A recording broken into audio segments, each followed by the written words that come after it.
It is a scary situation. You're going to have what's called an adrenaline dump. What that means is your adrenaline's going to kick up. You're going to start panicking. You're going to go into what's called a flight or fight mode. And what you need to identify is the more you train, the more comfortable you're going to be. Okay? That's the purpose of this. Okay? We're going to go in real life scenarios. This isn't going to be like, okay, there is a mannequin. No, I'm going to actually give you what's called induced stress training, meaning I'm going to put you on the spot. Now, why am I doing that? What do you think you're going to feel when you're actually in a situation? You're going to feel anxiety. It's going to feel uncomfortable. You're going to panic. You're going to panic. So the whole point is not to put you on the spot, just be like, you don't know anything, huh? No. The whole point is to actually, when you feel that, the best way to handle a situation is to go through that situation.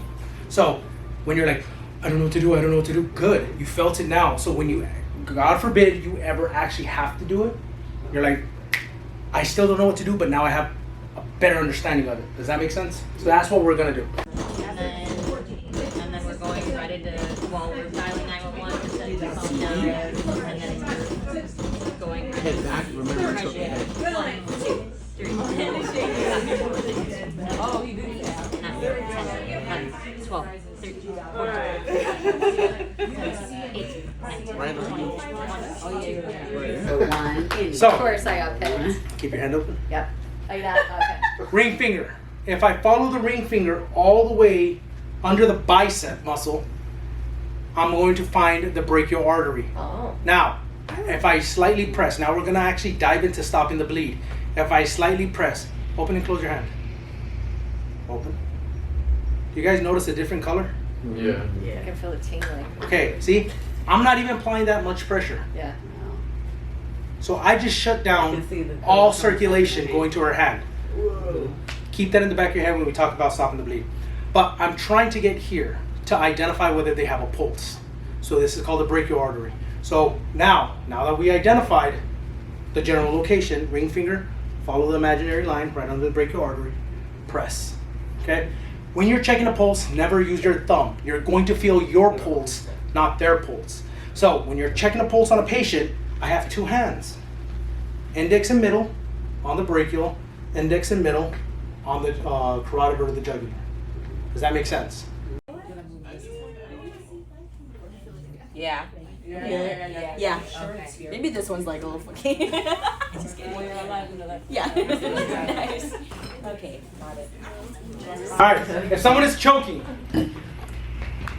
where do we want to place our hands? We're going to do something called the Heimlich maneuver. Remember, if someone is coughing as they're choking, like they have a forceful cough and they're choking, you want to encourage them to cough. Don't jump in and start helping them. Let them cough it out. Cough it up, cough it up. No, keep going, you got it. Good, there you go, right? You want them to utilize their lungs and their diaphragm to force it out.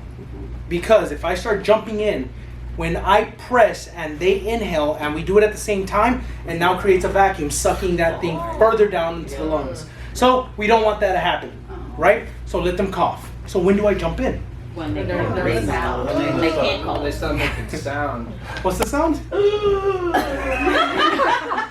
Everyone pull out your phone and record that. And play that. Like, it doesn't quite sound like that. No. Yes. So here's the thing. It's when their cough that's forceful starts to diminish. So when you start hearing that and you see their body starting to limp or they start turning blue, that's when you jump in. Okay? At that point, they no longer have enough energy in their body to push their diaphragm, to push their lungs, to push the air out of their trachea, to push the foreign object out. Okay? So there's a lot of pushing there. So what do we do? Real quick, we're gonna find the angle of their rib cage. We're gonna walk it all the way up till we get to the point of the xiphoid process. Everyone, find it on yourself. Where's your xiphoid process? Feel it? Feel it? Right there. Okay. If you press that, it hurts. Right? Don't press it too hard, guys. No. It takes 12 pounds to break a bone. It only takes 4 pounds to break your xiphoid process. Now, why is that worrisome? Right behind your xiphoid process, you have your thoracic and your abdominal aorta.